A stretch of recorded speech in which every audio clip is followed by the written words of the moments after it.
Kita sampai kepada firman Allah di surat An-Nur ayat ke-45. A'udzubillahi minasyaitonirrajim. Bismillahirrahmanirrahim. Wallahu khalaqa kulla dabbatin mimma. Allah menciptakan segala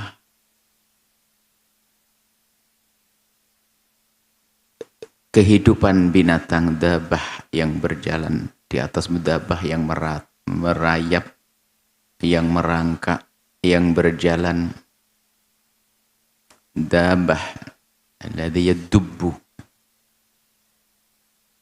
yang berjalan, merangkak atau berjalan di atas bumi, yakni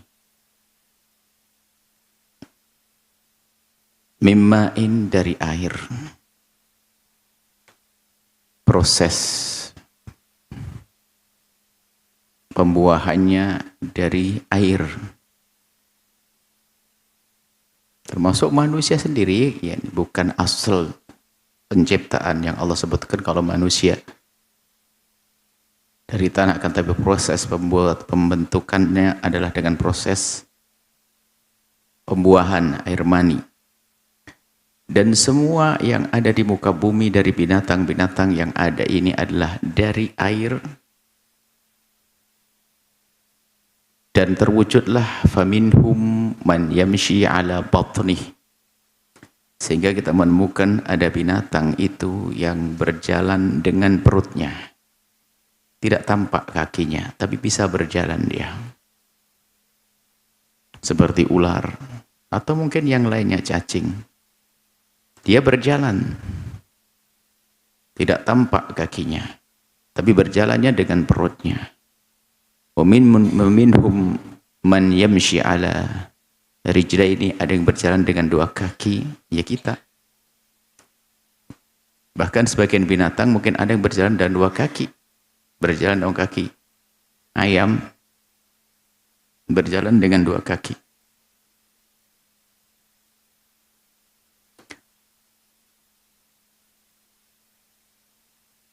Wa minhum man yamshi ala arba'in, ada yang berjalan di atas 4 kakinya. Selebihnya tidak disebutkan. Lipan. Tapi diisyaratkan wa yakhluqullahu ma yasha. Terserah Allah menciptakan apa saja sesuai dengan Allah yang kehendaki.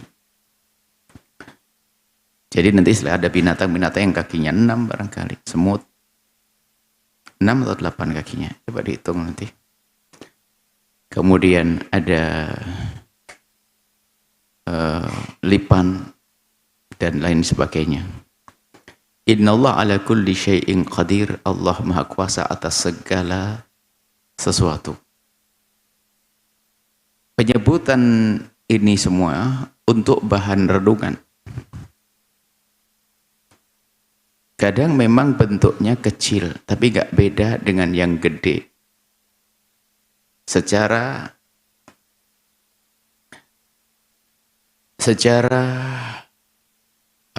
organ-organ yang ada padanya atau anggota-anggota tubuh yang ada padanya, cuman bentuknya beda. Seperti ada jam besar yang ada di mana? Di masjid itu kalau diperhatikan nanti fungsinya dan macam-macamnya adalah kurang lebih dengan jam kecil yang ada di tangan ini. Ternyata ada binatang segede itu namanya gajah, punya belalai. Ternyata yang punya belalai bukan sekedar gajah. Nyamuk itu kalau diperhatikan kecil, punya belalai. Punya kaki, punya belalai. Dan berfungsi dengan belalainya untuk menggigitnya. Jadi ada bentuknya kecil tapi kurang lebih punya fungsi kayak yang gede.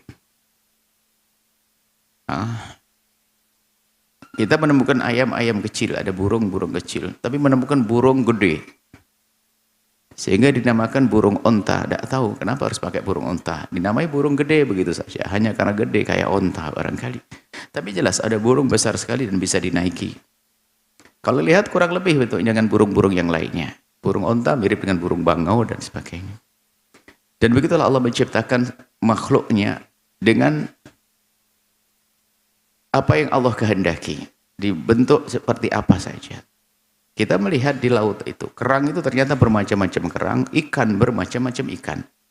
Sampai kita setiap ke laut itu menemukan ikan baru yang belum pernah kita lihat sebelumnya. Kita senang kalau ke pantai melihat, bahkan ada satu tempat itu, kita bisa menyelam di situ, melihat ikan-ikan, indahnya ciptaan Allah. Itu semuanya ikan, itu banyak ikan yang kita tidak pernah melihat sebelumnya. Dan masih banyak yang kita belum tahu. Pergi ke pasar, tak tanya ada belut, modelnya beda, ini belut apa? Belut aneh. Apa belut cacat atau belut ini, macam-macam. Begitulah Allah menciptakan makhluknya. Dan ini manusia sebanyak ini, jutaan ini.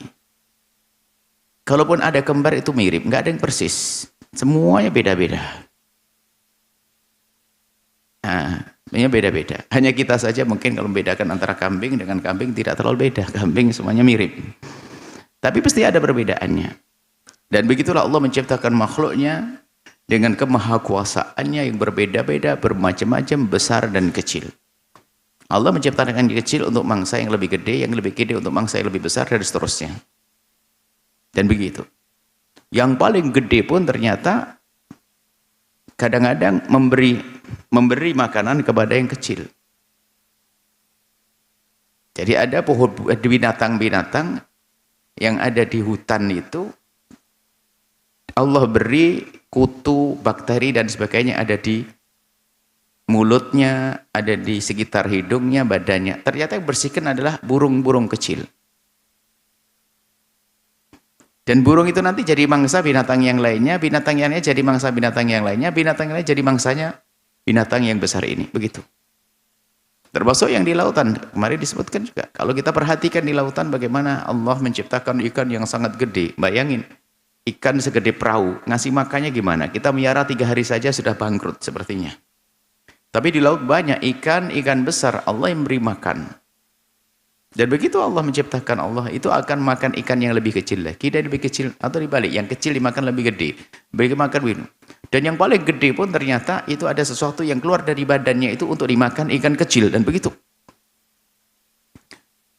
Tidak susah bagi Allah untuk memberi rizki kepada makhluk-makhluknya. Wa min dabbatin fil ardi illa 'alallahi rizquha. Tidak ada yang melata di atas bumi kecuali Allah telah menjamin rizkinya. Sehingga betul rizkinya pun kadang secara akal kita nggak sesuai, tapi begitulah Allah berikan cicak di dinding itu ternyata makanannya adalah nyamuk peterbangan. Maksudnya nggak nyambung, seharusnya cicak kasih sayap dong biar bisa ngejar burung. Tapi begitu Allah beri aroma di dalam cicak sehingga si nyamuk itu pengen mendekat. Lep. Nah itu jadi lagu.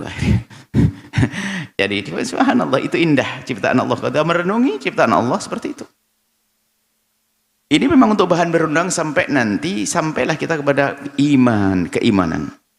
Laqad anzalna, dan sungguh kami telah menurunkan ayatim mubayyinatin. Mubayyinah, ayat ini ada 2. Seperti yang disebutkan yang pada pertemuan sebelumnya, kalau disebut ayat ada ayat Qur'aniyah, ayat yang diturunkan oleh Allah, ada kauniyah, apa yang terjadi di semesta ini bagi orang yang punya iman dan punya pandangan hati yang tajam atau bersih, jelas, pandangan hati yang benar dengan keimanan, dia bisa melihat semesta ini sebagai ayat, tanda-tanda kebesaran Allah, termasuk binatang kecil itu pun jadi bahan renungan karena itu termasuk tanda-tanda kebesaran Allah.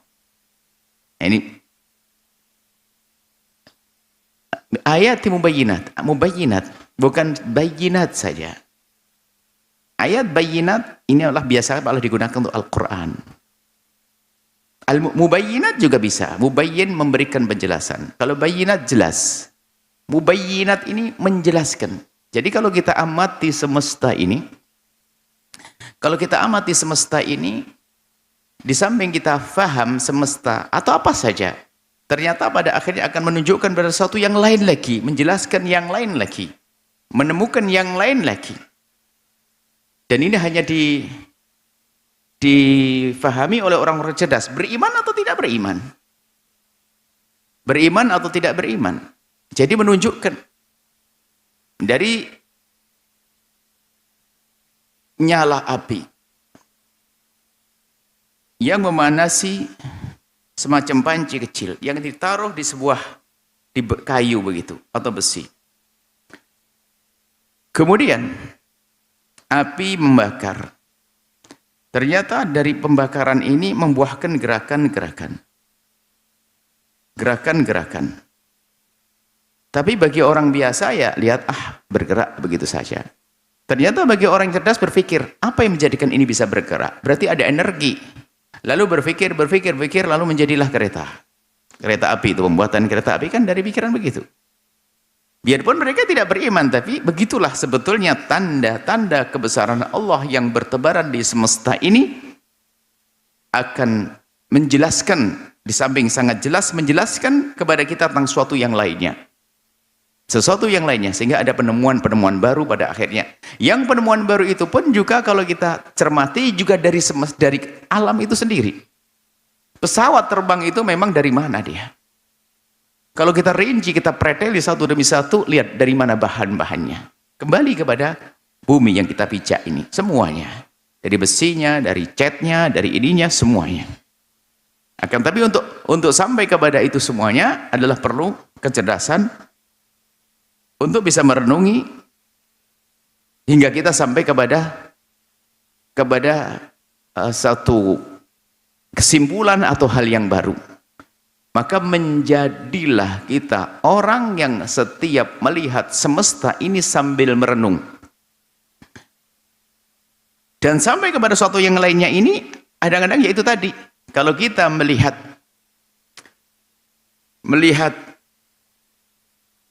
ada tulang belulang di sebuah tempat, itu kayaknya kalau ada satu orang dengan kecerdasan sederhana ya, suatu ketika akan masuk gua. Dua takawanan kehujanan akan masuk gua. Yang satu, ya dua-duanya mau masuk gua, tiba-tiba yang satu langsung ngajak balik. Ayo kembali. Yang satu kekeh, jangan kembali, kita kehujanan. Ayo kembali, ditarik keluar. Ada apa kita keluar? Ada gua enak ini. Apakah kamu tidak melihat? Ada tulang-tulang ada di situ tadi. Yang satu yang nggak paham, memang kenapa ada tulang? Karena dia pikirannya pendek. Yang satu mikir, kalau ada tulang berarti tadi ada yang makan dagingnya dibawa ke sini. Jangan-jangan kita jadi bangsanya. Mungkin harimau dan sebagainya. Melihat sesuatu membuahkan pemahaman terhadap sesuatu. Dan nanti itu kalau dipertajam, perdalam, hingga nanti pada kesimpulan agung yang luar biasa bahwasanya semesta ini ada yang menciptakan. Itulah hakikat iman kepada Allah Subhanahu wa Ta'ala. Ada yang menciptakan semesta ini. Karena ada kesimpulan sederhana dalam ilmu akidah itu, kita tidak melihat sesuatu kalau berubah kecuali ada yang merubah. Tidak ada kursi yang kita duduki ini kecuali ada yang membuatnya. Kita yakin, saya yakin-yakinnya bahwasanya kursi ada yang membuatnya. Begitu juga kursi di atas hamparan ini. Hamparan ini adalah keramik-keramik, ada yang nyusun dan merapikannya. Kita semua yakin ada yang membuat. Tidak ada yang berkata atau menyebarkan kisah dahsyat di media sosial bahwasanya Majelis Al-Bahjah itu terjadi dengan dirinya sendiri, sebuah keajaiban tanpa ada yang membuat. Nggak ada itu semuanya. Yakin ada tukang yang membangunnya. Kenapa akal kita tidak bisa menerima bahwasanya ada sesuatu ini tanpa ada yang membuatnya? Itu adalah sebenarnya pemikiran sederhana yang cerdas. Pemikiran sederhana yang cerdas. Kemudian ini di hamparan tanah. Tanah yang luas ini. Bumi yang kita pijak. Kalau seandainya kursi yang kita duduki yang kecil saja nggak mungkin terjadi kecuali ada yang membuatnya. Kemudian juga aula gedung megah yang kita tempati ini ternyata juga ada yang membuatnya. Maka kalau kita bicara bumi nggak beda sebetulnya kesimpulannya bahwa itu harus ada yang membuatnya. Maka orang cerdas begitu mudah sampai. Kiasnya kias aulawi lebih pasti ini yang gede, yang kecil aja nggak mungkin terjadi ada tanpa ada yang membuatnya. Yang kecil saja kita nggak bisa mempercayai, meyakini kalau seandainya pulpen ini ada dengan sendiri yang nggak ada yang buat, nggak percaya kok kita. Padahal kecil. Bagaimana dengan matahari, rembulan dan sebagainya? Mestinya kita lebih tidak percaya kalau itu terjadi tanpa ada yang membuatnya. Ini dalam ilmu berpikir, ilmu logika, ilmu mantek ya, ilmu akal kita. Nah ini tidak ada yang naik. Maka di saat kita melihat semuanya yang ada, yang bertebaran di semesta ini, maka ini akan membuahkan keimanan. Dan orang-orang beriman tentu ada tanda-tandanya. Jadi membuahkan keimanan. Dan kalau kita mau merenung lebih dalam lagi, sangat mudah sebetulnya untuk mengimani adanya Sang Pencipta Allah Jalla Jalaluh. Kalau meja ini kan masih ada yang mengklaim dia membuat pabrik sana sini.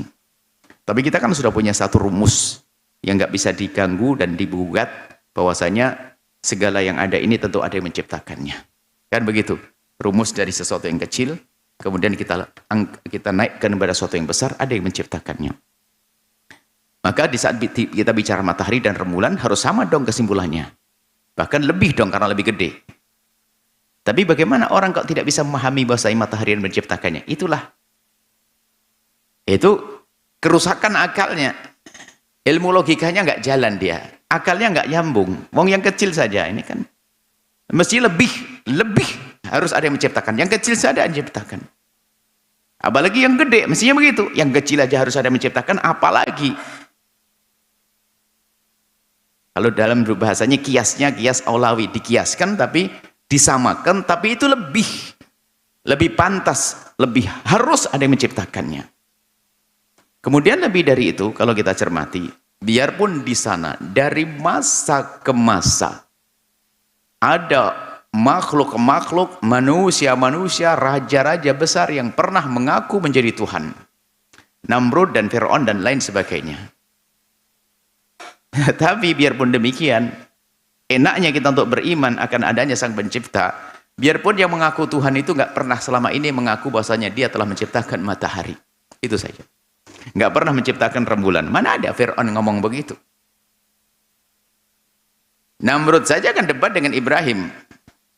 Ibrahim, apa yang kau sebut kelebihan daripada Tuhanmu itu? Ayat itu. Tuhanku bisa menciptakan dan menghidupkan. Namrud berkata, aku juga bisa menghidupkan dan bisa mematikan orang kok. Kata Ibrahim, bagaimana? Ini didatangkan dua orang.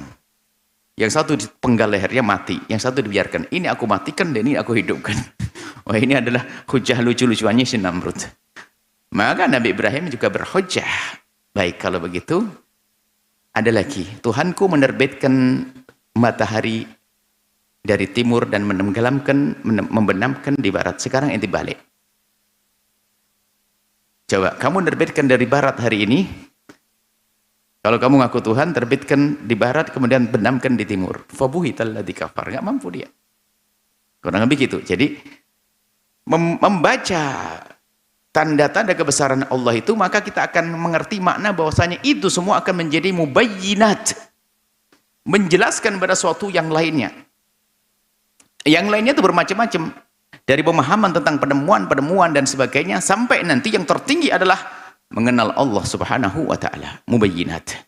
Wallahu yahdi. Maka ada hubungannya hidayah. Allah memberikan hidayah kepada pengenalan kepada Allah, atau hidayah kepada sesuatu yang disebut dengan penemuan-penemuan baru, atau keajaiban-keajaiban baru. Allah yahdi man yasha'. Nah, cuman ini adalah mana? Ila siratim mustaqim. Kepada jalan yang lurus. Kalau jalan yang lurus maknawi, jalan yang lurus ada keselamatan. Dengan melihat semesta ini, lalu dia meyakini adanya Sang Pencipta, Allah, iman, maka dia selamat. Lalu selamat. Ila sirati mustaqim, ke jalan yang lurus, jalan yang Allah ridai. Wa yaquluna amanna. Tapi di sana ada orang. Nah, ini ada iman. Sirati mustaqim, keyakinan akan jalan yang benar. Meyakini Allah memberikan hidayah kepada hambanya akan jalan yang benar. Tapi ternyata nanti ada. Kalau kita simpulkan, ini orang apa? Tahu itu jalan yang benar, tapi dia tidak mau meniti jalan yang benar. Dia mengerti jalan yang benar, atau dia mengucapkan jalan yang benar. Ada tiga model. Tahu itu jalan yang benar, lalu dia meniti jalan yang benar. Yang kedua adalah tahu jalan yang benar, tapi dia mau meniti jalan yang benar. Yang ketiga adalah tidak tahu kalau itu jalan yang benar, tidak mengerti itu jalan, tidak mengakui kalau itu sebagai jalan yang benar. Tidak dia meyakini kalau itu jalan yang benar. Yang pertama adalah mengakui jalan benar dan meniti mengikuti jalan yang benar. Yang kedua, mengakui jalan yang benar tapi dia tidak mau mengikuti jalan yang benar, tapi mengakui. Ada yang ketiga adalah tidak mengakui jalan yang benar. Adapun yang pertama adalah orang yang beriman yang patuh taat, meyakini jalan yang benar lalu mengikuti jalan yang benar. Adapun yang kedua adalah orang beriman bermaksiat. Dia sudah tahu jalan yang benar, karena lemah imannya, dia tidak mengikutinya. Dan tidak mengikutinya ini karena sesuatu yang lebih kuat mempengaruhinya dari sifat-sifat jelek, kesombongannya, dan seterusnya. Dia tahu itu jalan yang benar. Dan ini bisa menjadikan dia seperti orang tidak beriman juga, mengingkari. Padahal dia percaya. Semesta ada yang menciptakannya, percaya omongan ini benar. Seperti ada pada zaman Nabi, orang-orang semacam itu. Bahkan dikisahkan Abu Jahal sendiri mempercayai kalau omongan Nabi Muhammad itu benar, tapi dia tidak bisa mengikuti kebenaran. Ini orang yang tidak mendapatkan hidayah tadi, bukan yahdi man yasha, berarti itu termasuk yang Allah lam yasha, Allah tidak menghendaki. Biarpun dia mengerti sebuah kebenaran. Sehingga perlu kita memahami, menginsyafi makna ini, begitu pentingnya petunjuk dari Allah Subhanahu wa taala. Dan mintalah kepada Allah setiap saat. Dan diajari kita untuk minta setiap saat. Karena kadang kebenaran kita ketahui, tapi ternyata kita tidak mudah mengikuti. Coba tengok diri kita sendiri. Berapa banyak kebenaran yang kita ketahui tapi kita tidak melakukannya. Atau ada dosa yang kita yakini tapi kita masih melakukannya. Sehingga begitu pentingnya sehari tidak kurang dari 17 kali kita harus khusyuk. Dengan khusyuk memohon ihdinas siratal mustaqim. Ihdinas siratal mustaqim. Bacalah ayat itu dengan penuh kesadaran bahwasanya kita perlu petunjuk dari Allah. Ihdinas siratal mustaqim. Berikan kepada kami petunjuk jalan yang kau ridhoi, jalan yang lurus, jalan yang benar untuk menghantarkan kami kepada ridhamu ya Allah. Nah ini. Nah nanti ada kelompok yang ketiga adalah tampak dia itu beriman. Kalau ini bisa jadi memang orang tidak beriman atau meyakini tapi ternyata dia tidak bisa mengikutinya.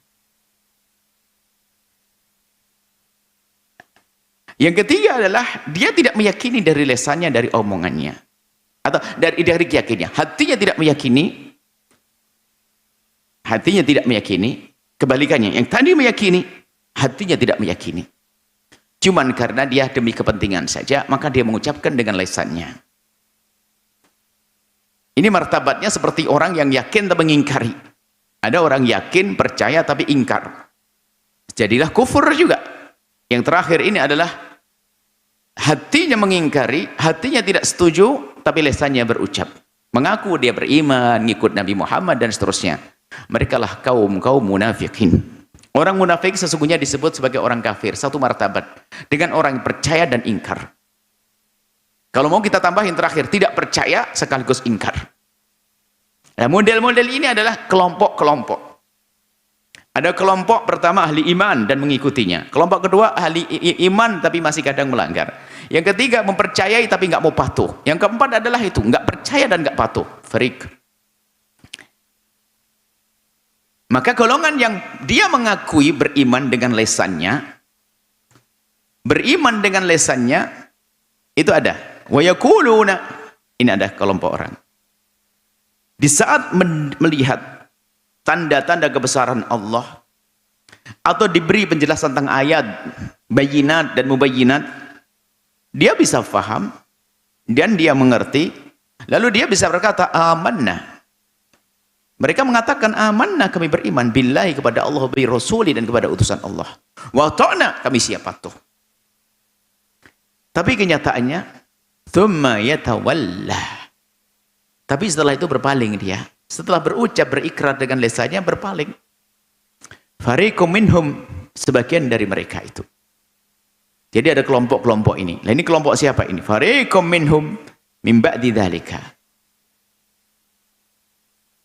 Nah, kalau orang seperti itu tidak cukup dia mengatakan amanna billahi wa birrasuli wa sami'na wa ata'na, ini wa ata'na, mengatakan kami wa ata'na, patuh, mendengar dan patuh misalnya.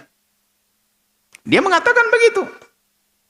Tapi ternyata ada di antara orang yang mengatakan dengan lisannya beriman kepada Allah, beriman kepada Rasulullah, bahkan bersama Nabi, sholat dengan Nabi, makan dengan Nabi. Tapi ternyata ada di antara mereka itu orang-orang yang yatawalla, berpaling. Fariqun minhum, ada sekelompok dari mereka yang berpaling. Min ba'di dzalika, setelah mengatakan iman, berpaling. Wa ma ulaika bil mu'minin, mereka bukanlah golongan orang-orang beriman. Mereka adalah orang-orang munafik. Orang-orang munafik. Munafik itu tampak beriman. Dan ada pada zaman Nabi orang munafik dan ditunjukkan oleh Allah tentang munafik. Bahkan ada pemimpinnya orang munafik. Abdullah bin Ubay bin Salul, pemimpinnya orang munafik. Tapi Nabi diberitahu kalau itu orang munafik dari wahyu. Tapi kalau kita nggak boleh, bukan wilayah kita mengatakan si fulan munafik, si fulan munafik, hati-hati. Ini hanya mau ngasih warning, peringatan agar kita berhati-hati jangan sampai kita masuk golongan munafik. Tapi jangan mengatakan orang lain munafik. Belum, kita tidak boleh mengatakan orang lain munafik, sebab munafik itu kan urusan hati. Lalu bagaimana Nabi kok menyebut ada orang munafik, ini munafik, ini munafik? Karena Nabi dengan wahyu. Lalu kita tidak mendapatkan wahyu. Sudah, jangan ngurusi kemunafikan orang, akan tapi urusi sebab-sebab kemunafikan yang ada pada diri kita. Suruh nengok diri kita sendiri. Jangan ribut ngurusi munafikannya orang. Belum tentu orang itu munafik. Mungkin dia tidak melakukan hal itu, tidak melakukan kewajiban itu, tidak, atau yang diomongkan tidak sesuai dengan perilakunya, bukan karena dia tidak mau, karena tidak mampu mungkin. Sehingga tampak seperti orang munafik, tapi padahal belum, bukan orang munafik. Maka tugas membahas tentang munafik itu bukan untuk menilai orang, akan tapi untuk menilai diri kita sendiri. Jangan sampai aku masuk golongan orang-orang yang punya tanda-tanda kemunafikan. Dengar ayat, percaya dengan ayat, tapi diam-diam dengan hatinya dia ingkar. Wa idza du'u, nah ini cirinya orang-orang munafik itu, yang sekelompok orang yang ngaku beriman kepada Allah, supaya kalian tahu dan kamu jangan seperti itu, kurang lebih gitu. Lah kalau kamu seperti yang disebutkan ini, berarti kamu termasuk fariqum minhum. Fariqum minhum, sekelompok mereka yang mengatakan beriman tapi ternyata hatinya tidak. Wa idza du'u ila Allahi wa rasulihi. Nah ini ujiannya adalah bukan di saat mengatakan amantu, di saat membaca Al-Qur'an, di saat naik haji dan umrah. Bukan itu. Hati-hati, yang haji dan umrah ujiannya adalah ini. Ujiannya adalah jika diajak, diseru, liyahkuma bainahum, untuk menjalankan hukum Allah di antara mereka. Nah, ini baru urusan halal haram. Di saat hukum mau diterapkan kepada mereka, idza fariqum minhum mu'ridun, berpaling. Sekelompok mereka ini berpaling, tidak mau dengan hukum-hukum yang Allah berikan. Jadi di saat dibawa kepada hukum Allah baru ketahuan nanti. Banyak alasan. Kalau urusan ibadah bersama, ada pada zaman Nabi orang sholat dengan Nabi, umrah dengan Nabi, dan berjalan dengan Nabi. Kebaikan-kebaikan dilakukan dengan Nabi. Akan tapi di saat ada satu permasalahan hukum, di saat dihadapkan kepadanya, dia langsung berpaling. Maka dari itu tolong utamakan hati-hati. Di negeri kita ini hukum yang dari agama. Hukum Allah. Biarpun di negeri ini misalnya ada hukum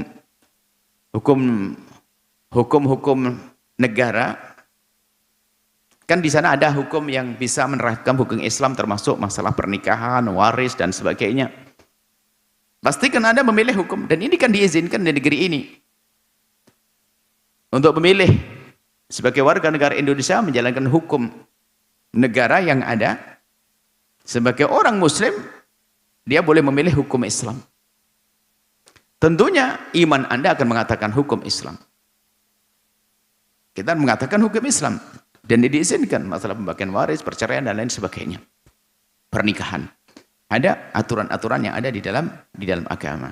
Pastikan kita dahulukan hukum Islam. Jangan nanti kalau bersengketa, mana yang menguntungkan bagi saya. Itu kemunafikan di dalamnya. Saya nggak ke mahkamah Islam atau mahkamah yang tidak Islam. Mahkamah Islam atau mahkamah. Kan ada dua mahkamah, pengadilan negeri, ada pengadilan agama. Kalau pengadilan agama kayaknya nggak menguntungkan saya, nggak mau deh saya ke pengadilan. Misalnya kurang lebih seperti itu. Maka di saat kita memilih yang tidak bukan agama, bisa jadi kita golongan orang-orang munafik. Tengok diri sendiri. Tak perlu nengok orang lain. Karena kemunafikan adalah tidak ada yang tahu. Wa iyyakul lahumul haqqu ya'tu ilaihi mud'inin. Lah kalau hukumnya itu menguntungkan dia, lahum menguntungkan mereka, al-haqqu sesuatu yang dianggap sebagai kebenaran. Kalau ternyata hukumnya memihak ke dia, langsung diambil. Wah ini. Tapi di saat hukum ini adalah bukan untuk dia. Nah, saya kata tadi persengketaan. Di saat persengketaan menguntungkan dia, langsung Islam. Mengangkat hukum Islam. Tapi di saat kebetulan tidak memihak ke dia, nggak mau. Ini orang-orang munafik. Sehingga dalam sebuah keluarga, lihat itu orang munafik. Itu orang yang mutus tali persaudaraan, kalau membagi waris itu langsung nengok dulu. Browsing di internet, apa di pengadilan, waris saya bagaimana? Dilihat. Pura-pura, nggak tahu padahal dia sudah ngelihat dia. Membandingkan kalau hukum Islam sampai dapat seberapa, ini merugikan hukum Islam. Pura-pura, sudah hukum negara aja dah, kan kita negara. Hukum Islam yang ada diizinkan negara juga. Coba lihat ada kejahatan di dalam hatinya. Dia ingin menghindar dari hukum Islam. Di saat itu berarti dia tidak meyakini hukum Islam adalah adil, lalu dia mengambil hukum selain Islam, hasilnya apa? Memutus tali persaudaraan. Dia zalim kepada saudaranya. Ingat, kalau sudah dikatakan Islam, sampaikan. Bahwa salam kami nerima. Oke, selaku Islam, saya harus patuh. Itu tanda iman. Mud'inin, ini adalah patuh kepada yang menguntungkan saja. Lah orang-orang begini, kemunafikan muncul ini. Jadi bukan untuk nilai orang lain, sekali lagi, untuk nilai diri kita sendiri. Koreksi dirimu sendiri. Hukum pun kadang mohon maaf, apalagi urusan harta. Jadi biasanya tanya ustadz itu, tanya ustadz tentang satu hak atau apa. Tanya ustadz. Rupanya nggak nerima dengan ustadz ini. Kenapa tanya ustadz lain lagi? Tampaknya tanya ustadz itu kayak pasrah kepada ustadz. Wah ini kayaknya orang dekat dikit harus tanya ustadz. Padahal sudah tanya yang ketiga dan keempat. Kenapa? Dia nggak puas. Ternyata fatwa ustadz pertama merugikan saya kayaknya. Fatwa kedua, aduh masih belum berubah. Cari ustadz yang bisa merubah, lalu menguntungkan dia. Munafik. Cari hukum yang menguntungkan dia. Bukan kepasrahan kepada syariat. Ayo, ada enggak? Mungkin kita golongan begini. Ini kok enggak enak ini. Bahkan mungkin mencari ustadz-ustadz yang sekiranya gampang mengiyakan hukum. Ada ustadz yang main-main hukum. Paling senangi, sana aja deh, pasti nanti boleh, kata ustadz. Kemudian untuk berbuat zalim kepada saudaranya. Kata ustadz ini boleh kok. Tujuannya untuk mengambil hak saudaranya. Tidak sadar kalau itu kemunafikan di dalam hatinya. Yaitu, kalau menguntungkan kepadanya, kalau menguntungkan dia, ya'tu ilaihi mut'inin, langsung diterima, ngambil, datang kepada hukum tersebut mut'inin dengan pasrah menerima. Afi qulubihim maradun, ini bermacam-macam. Apakah karena di hatinya ada penyakit hati, amir tabu atau ada keraguan, yang semuanya itu adalah penyakit-penyakit. Kesimpulannya dia munafik. Orang munafik itu karena ada penyakit di dalam hatinya.